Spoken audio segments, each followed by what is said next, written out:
Hello everyone, and welcome to this Copernicus Marine Service training on the Iberia-Biscay-Ireland region. I'm Alexandre Brun from Noveltis, and today I'm going to present to you this Jupyter Notebook for intermediate level users. So in this notebook, I'm going to show you how to monitor waves in this region. So we are going to manipulate wave data. So wave data is a crucial element when it comes to ocean science. Wave forecasts are used in many fields, such as tourism, of course, navigation, in the fishing industry. It's also used in the energy sector. For example, industrials need wave data to conceive or structures such as oil rigs or wind farms, because offshore wind farms, I mean, because they are supposed, of course, to resist extreme weather conditions at sea. And it's also used, of course, by marine institutions to support port activities, marine emergency services, and it's also used, of course, in research for many fields. So in this notebook, we are going to manipulate wave data, which will come from models and from in situ sources. We'll use Python to draw maps, vector fields, graphs, and we're going to compute several metrics to monitor extreme wave episodes. So first of all, we're going to set up our working environment. So we're working with Python, and here is a list of the different libraries that you are going to need in this training. So we're going to use NumPy, which is a very commonly used package when manipulating arrays. If you're already familiar with Python, you've probably already used NumPy. Pandas is quite like NumPy, except it's very convenient for manipulating data tables. We're going to use XArray. This is a library that we're going to use to open all our wave datasets. Matplotlib and Cartopy will be used to draw the graphs and the maps. And Datetime is also a convenient tool for manipulating time series, which we're going to do as well. So with this cell, we import all the required libraries. You can see their names. So everything should already look familiar. And this is the product that we're going to use in this section and in most of this notebook. So we're going to use the Atlantic Iberian Biscay-Irish Ocean Wave Reanalysis dataset. So it's a model-based product with hourly data. It spans the period from 1993 to 2021, so it's quite a large dataset. So this is the product identifier, and by clicking on it, you will be redirected to the Copernicus Marine Service page dedicated to the product, where you will find all the additional information you need about the product. So it's spatial resolution. It's about a 5-kilometer grid. All the different variables that are available. You will be able to explore the product in My Ocean Viewer. So feel free to explore this page. You'll see also the user manual, the quality information document, everything you need. So as I mentioned, it's a very large dataset. Our data on a large grid from 1993 to almost to today. So we haven't downloaded it in advance. We're going to access it through the OpenTab protocol.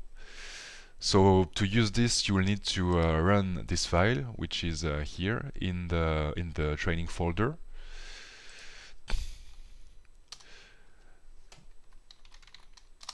So just enter your credentials, and then you will be able to run the OpenTab configuration.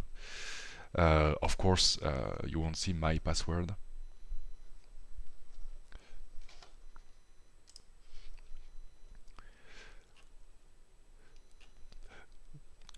So now that we have run the credentials in this cell, we should be able to download the wave dataset. So to do this, you just have to retrieve the link, the OpenDAP link to the product. To find it, you can go to the product page, which I've shown you before. So this one.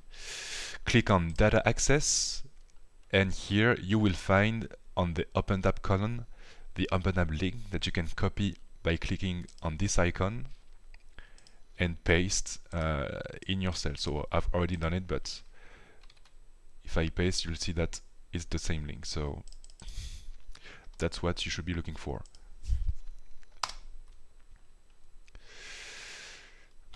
So we have retrieved our products. So as you can see, we have in the time coordinates time values from 1993, 1st of January to 30th of December 2021. So this is consistent with the product specifications. So apparently we have downloaded the right product. If we take a look at the variables, we have all the wave variables that we are going to use, especially this one, which is the wave significant height, which is a variable that we are going to look at most of the time.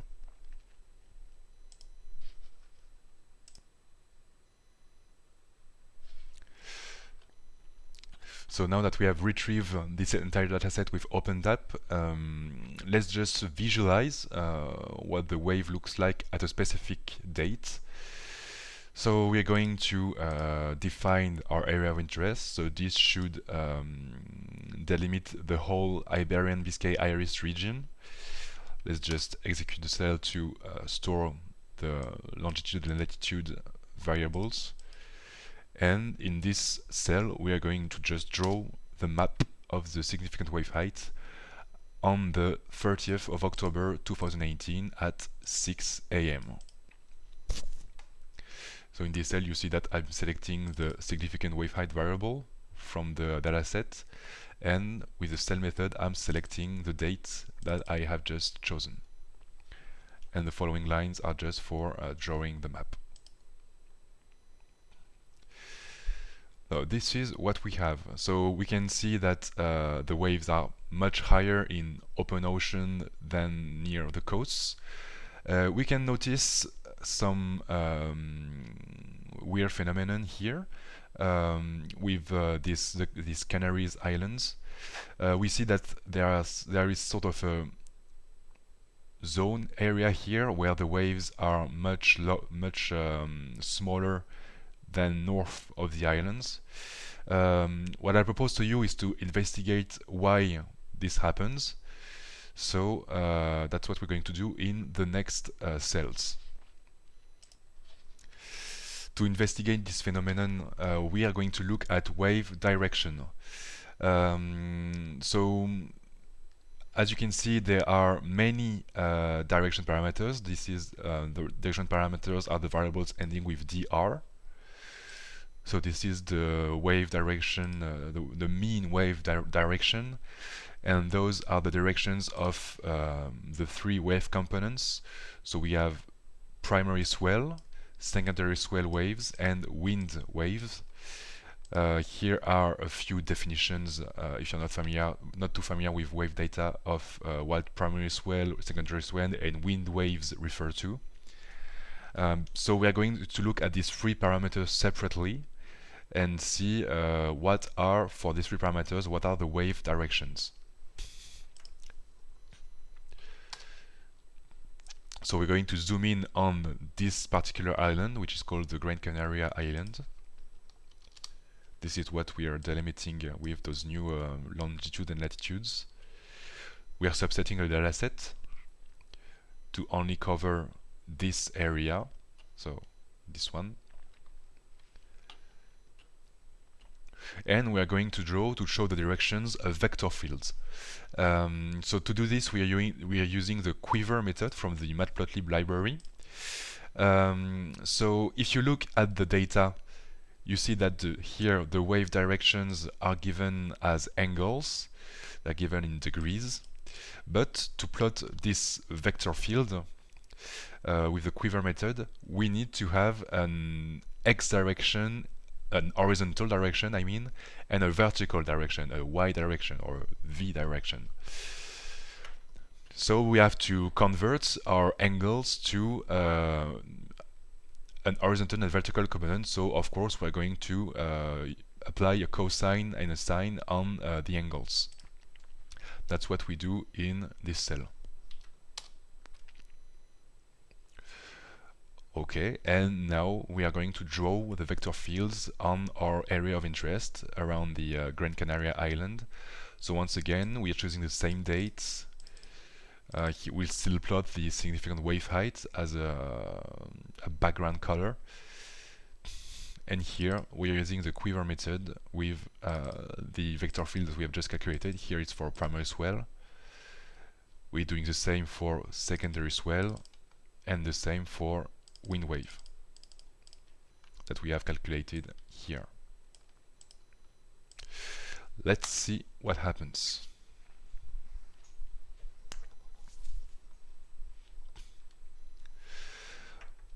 Okay, so here is the vector field of the primary swell. We can see that all the waves are mostly going eastwards, but for secondary swell and wind wave, we can see that looking at their direction, there is a clear north to south component. And this should explain why there is the waves are higher on the north than south of the island. It's because these islands block the propagation of the secondary and wind waves. So we have explained what we had observed in the first place. So in the next section, we are going to look at another aspect of wave data, which is seasonality. So we're going to change our area of interest. This time we're going to study it on the Irish shore.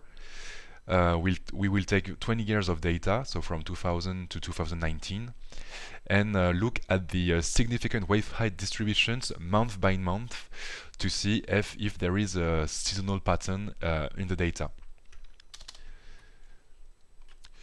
So we're going to zoom in on this area and perform a spatial average of the data to have a time series of the average significant wave height on this area. So that's what we do in this cell.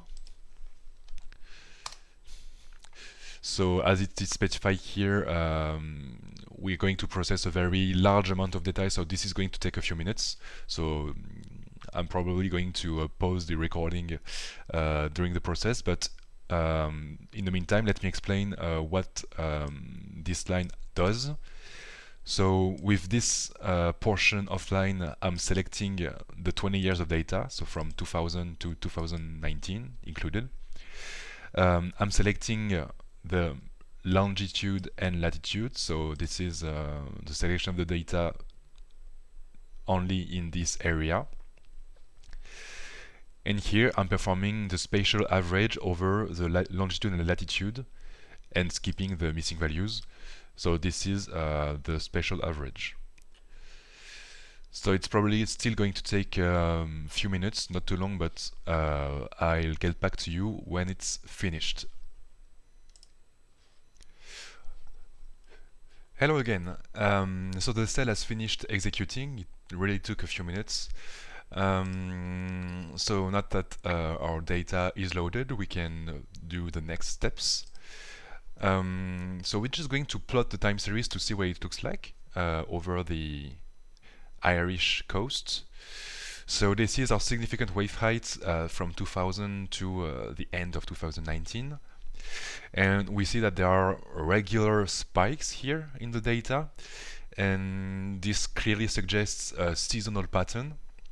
So to make it even more explicit, to highlight it, we're going to break down the data month by month and see what each of the 12 distributions look like. So that's what we're going to do in this cell. We're going to draw one box plot for each month. and this is what we get. So we clearly see here that there is a strong seasonality in the data. So apparently the waters on the Irish coast are characterized by weaker waves during the summer, June, July, August. The waves are clearly weaker, and stronger waves in the winter. So if you're not familiar with box plots, I can quickly explain to you what this all means, what this graph means. So let's take January, for example.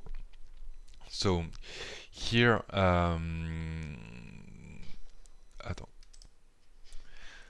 so let's take the month of January, for example.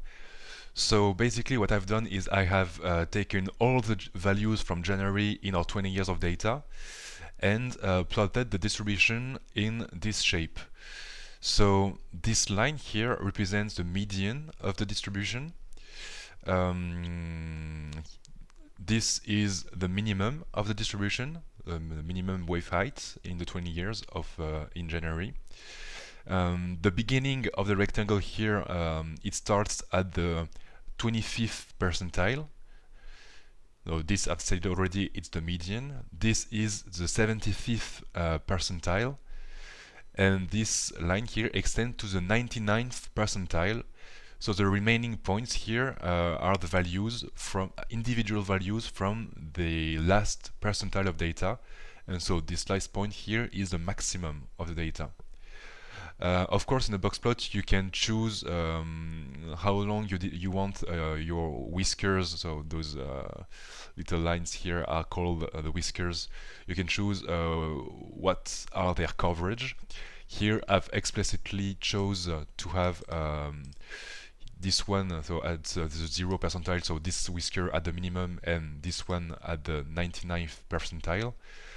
Traditionally, the whiskers cover 1.5 times the interquartile difference or interquartile range, but here I've chosen to make them extend to the minimum and here to the 99th percentile. So yes, in this section we have shown that there is indeed seasonality in the wave data in the Irish near the Irish coast. And in the next section, now we are going to study other datasets. Those will be in situ wave data. So we're going to look at data made from actual measurements at fixed buoys floating in the sea. To retrieve such data, you can go to the CMEMS In Situ Thematic Assembly Center, Copernicus Marine Service. So this is what the portal looks like. So this on this map will be shown all the in situ stations that you can recover data from.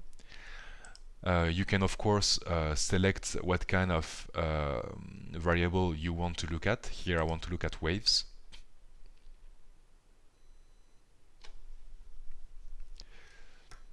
And now I can explore the portal and choose what stations I want to recover data from. So here is an example. I can see that there is data from 1998 to 2023. I have the VHM0, which is the name of the significant wave height data. So this is an in-situ source that I probably want to recover data. So let's go back to the notebook, because I think this is actually the one that I have chosen. Let's have another look. No, not this one. 6284, and I've downloaded it, and it's indeed the one that I have chosen. So the in situ data is stored in this folder, data in situ. You can see that I have many datasets, but in this section we're going to only look at one of them. So let's load our in situ datasets, and you will see that it's slightly different from the model dataset. So here I've already selected only the years 2000 to 2019 to have 20 years of data. So we can see, for example, first that the coordinates have different names than the model data. Those time, latitude, and longitude variable names are written in capital letters, uppercase letters, which is important when manipulating such data. You don't want to write them in lowercase because otherwise you will end up with a lot of errors. And here are the data variables with our significant wave heights.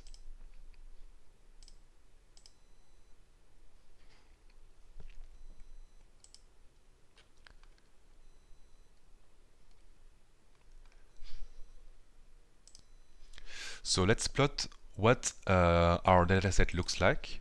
So we're doing this with this cell. So here is the location of our in-situ source, and here is the 20 years of data that we have recovered. We can see that there are sometimes holes in the data, missing values here also. Because of course actual datasets from actual measurements are generally not as clean as dataset calculated from models. So there is some quality check to perform on this data, and that's perfect because on the in-situ dataset we can see that each variable has an equivalent with the QC added to it. QC standard for quality check or quality control. It depends on what you prefer. And this is basically a quality flag for the data. So to know more about what the flag means, you can go to the data variables and click on this icon to see that the flag actually can have 10 different values, and each of them correspond to a quality characteristic. So you can do this, so you can see the flag meanings by clicking on this icon. You can also go to the Copernicus Marine Service in-situ thematic assembly center and go to the documentation. Look at the product user manual. Of course, read the open access version. And here on page 32, you will have the reference table for the quality flag for the data.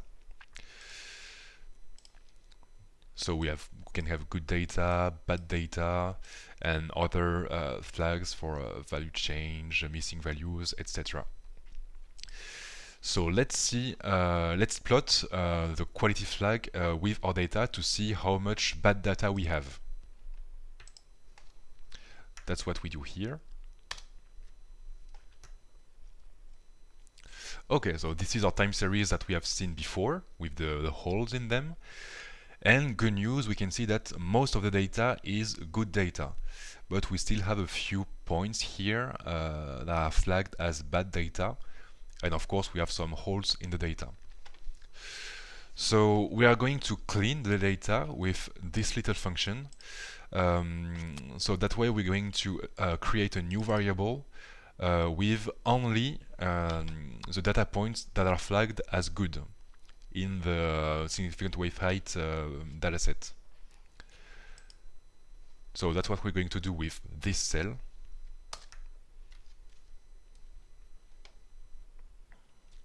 Okay, so it's finished. And if we now look at our new dataset, we can see that at the bottom we have a new variable which is called VHM0 clean. We have chosen that name here, which has only the good data from the VHM0 variable.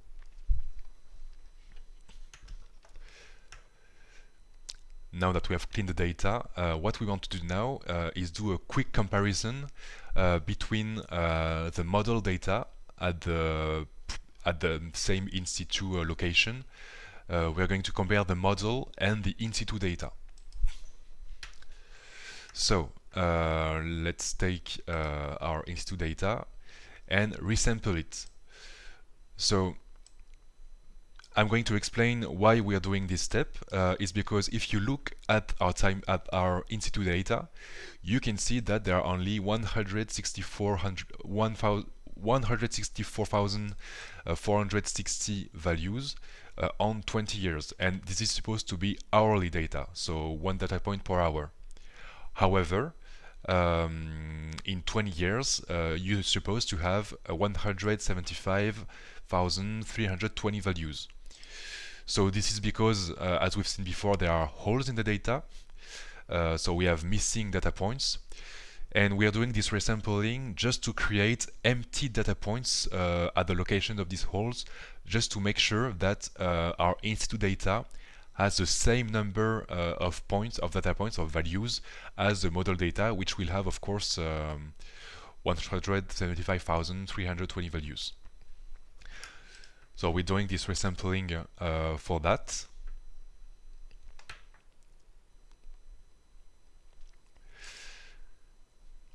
It takes a few seconds, but it shouldn't be too long.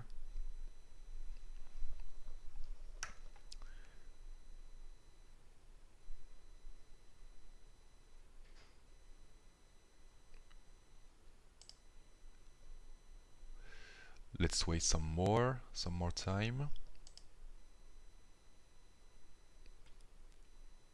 Okay. So now we can see that we have indeed 175,320 values. That's good for us. And let's just now quickly compare the in-situ data before and after the resampling. So we can see that the two time series are quite alike. And if we just compare the main characteristic of the distributions, of the two distributions, we have the same mean, same median, same maximum, same minimum. So as we're going to compare the in-situ and model distributions, we can see that the resampling hasn't altered the distribution of the in-situ data. So we are good to go for the comparison. So now we're going to extract from the model the data at the same point as the location of the in-situ source. So let's just compute the longitude and latitude of the in-situ station. They are here, and now we're going to extract the data from the model. So we still have the same number of values at our chosen coordinates. And let's extract the data. So this step will also take a few minutes, so I'm going to stop the recording, and don't hesitate when you're executing this cell to go on a coffee break or to do anything else you want. So see you later. Okay, so after about 10 minutes we are back. Don't worry, in the rest of the training you won't need to execute cells for this long. So we have extracted data from the model at the same point, at the location of the in-situ source. Let's see what the time series looks like for the model data. So we still, this is a significant height over the 20 years. Indeed, there are no holes here because from the model it's calculated. So for now, let's just put the values from the model and from the in-situ in a table. So this is it, and in the next cell we're going to plot a quantile plot.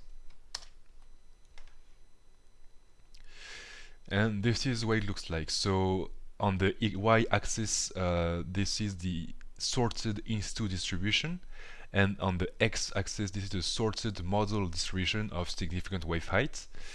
What we can see is that in the usual wave values, so from 0 to 4 meters, which are the most frequent values for the waves. In situ and model values are very similar. It's very close to the identity line here. But as we go to the higher wave values, which are less frequent, we can see that the curve here slowly deviates from the y equal x identity line. So this suggests that for the very high waves, the model values, because they are lower than the in situ values, here we are about between 10 and 12, here we are between 8 and 10. This suggests that the model tends to underestimate the actual extreme waves. So that this is it for a quick model to in situ to observation comparison. In the next section, we are going to look at this time multiple in situ data points. So we're going to open the 9 data sets that we have here, and we are going to calculate a few metrics to monitor extreme wave events. So in this cell, we are opening all the data sets that we have downloaded, with a little pre-processing before. So we're going to we perform the cleaning of the data with the quality control. So this just takes a little time because we have to do it 9 times.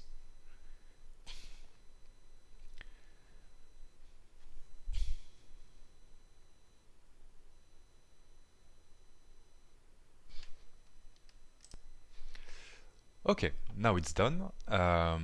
Let's see where our in situ stations are. So there we go. I've plotted here the locations of the in situ points with their names next to them. If you want, you can go to the dashboard here and try to check where those in situ data points are in the dashboard. So I've selected data that had over 15 years of value of temporal coverage, because I want to do analysis on a large period. So not all of the stations are suitable for that. If we take this one, for example, this one has the data only from 2013, and I want data at least from 2005. So this is one of the bases that I have selected the data points on, but you can try to see if there are other data sets suitable for the next analysis.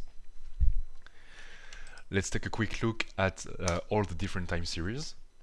So here I'm plotting the 9 time series, one for each data set.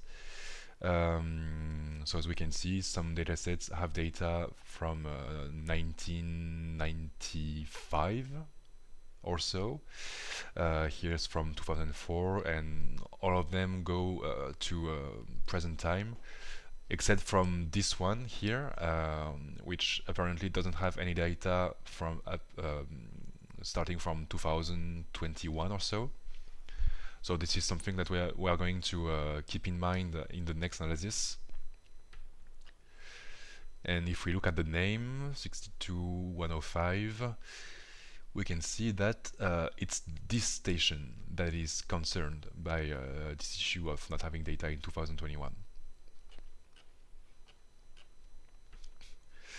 So in this section, we're going to look at extreme wave anomalies.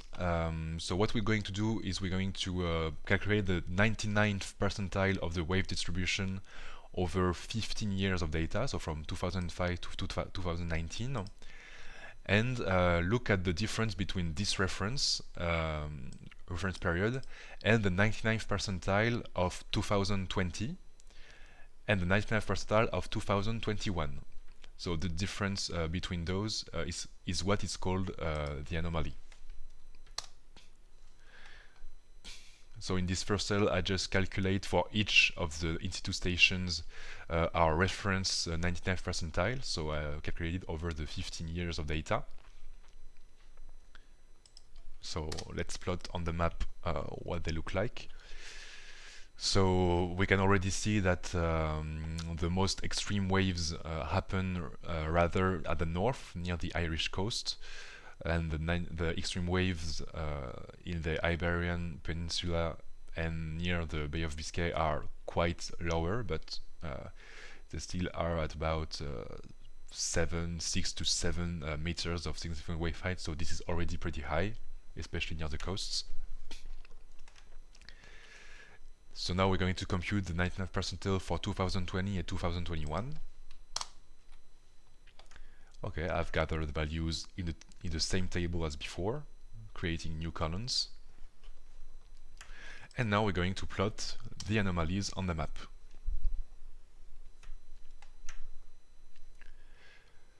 Okay, so we have the same plot that we had shown before. So we already know this one.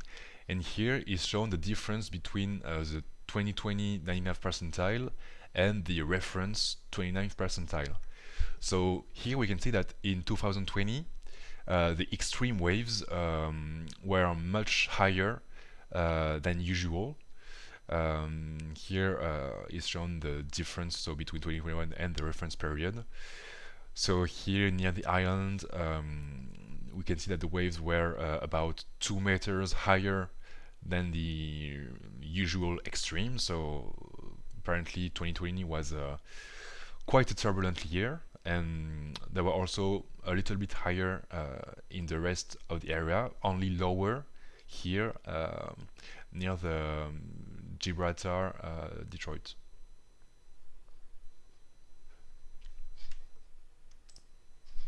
Gibraltar Strait, sorry.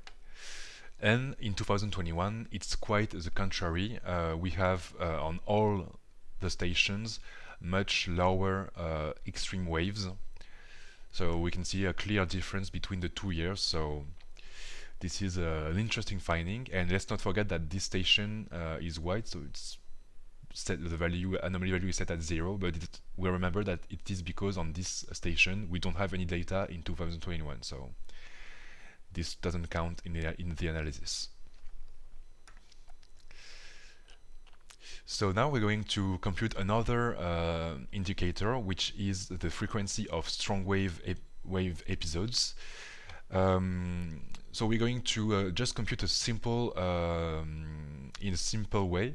We're going to compute strong wave days.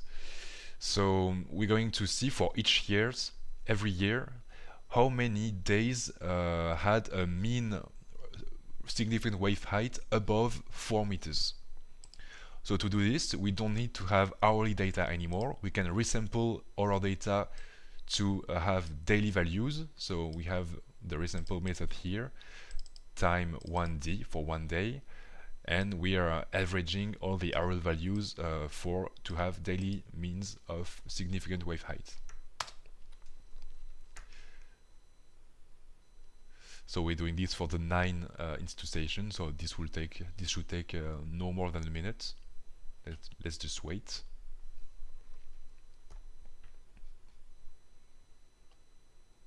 Okay, it's finished.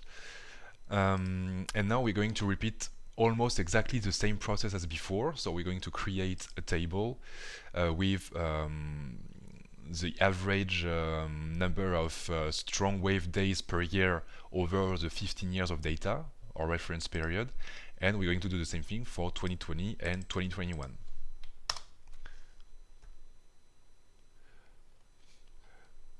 Okay, so here I'm just going to add this at the bottom to display the table. So here we go. We can see that here is the average over the 15 years of the number of strong wave days per year, and here are the values for 2020, 2021, which we are going to subtract to plot our anomalies map.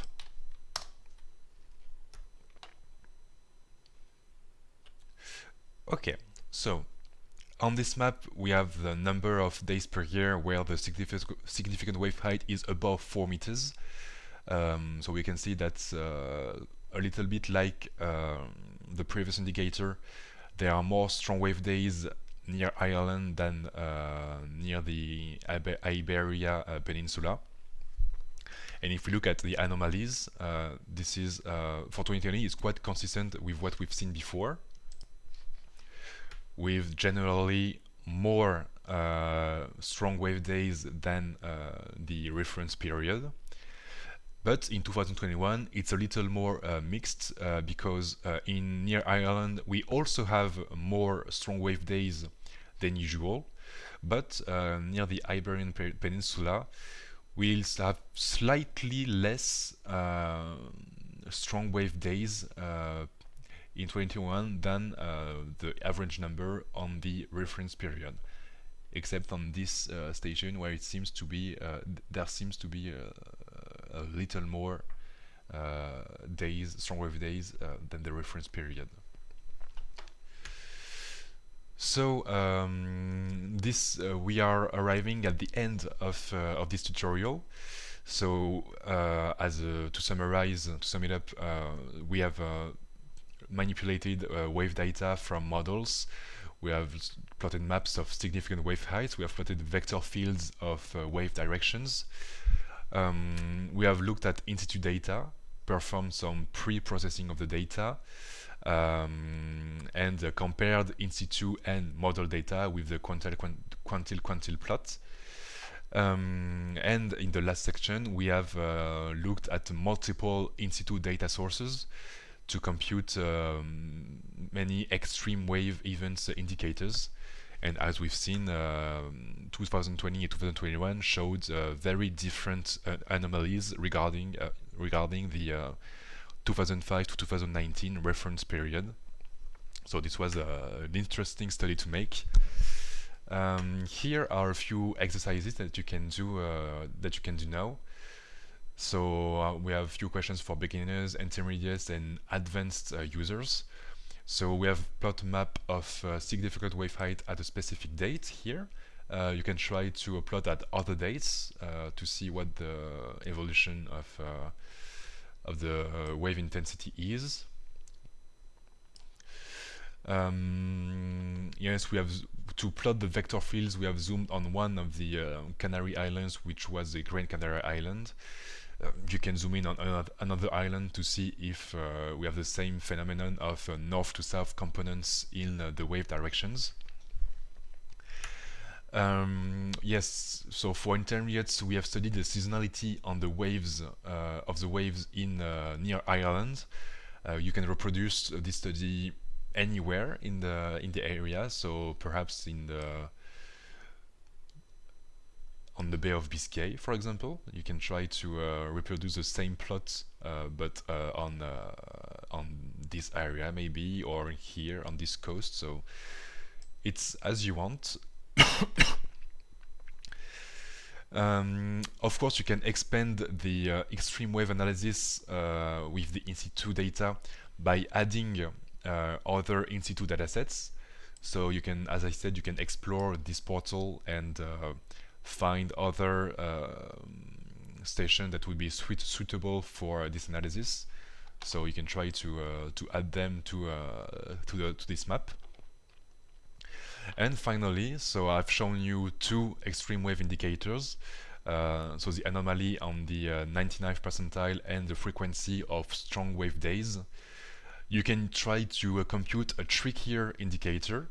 For example, here I'm proposing to you to count how many times per year the significant wave height exceeds 5 meters for more than 12 consecutive hours.